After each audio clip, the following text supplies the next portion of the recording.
क्या पुतिन देंगे ईरान को धोखा? यह खबर सुनने के बाद आप भी सोच में पड़ जाएंगे।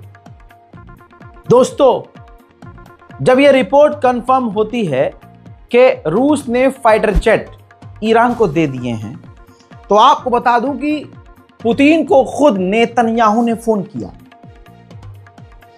और तमाम जानकारियां ली कि भाई फाइटर जेट और क्या क्या है भाई साहब जो आपने ये पहली खबर। दूसरी बात कि ईरान के न्यूक्लियर पावर पर और न्यूक्लियर प्लांट पर नेतन्याहू ने पुतिन से काफी लंबी बात की है। ये तो सामने आ गई क्या बात की, पर्दे के पीछे जो अभी वो बातें हुई होंगी जो नहीं आई, वो ईरान के लिए कितना खतरा साबित हो सकती हैं, ये मैं नहीं बताना चाहता। लेकिन यहां देखिए कि पुतिन की बात हो गई है नेतन्याहू से।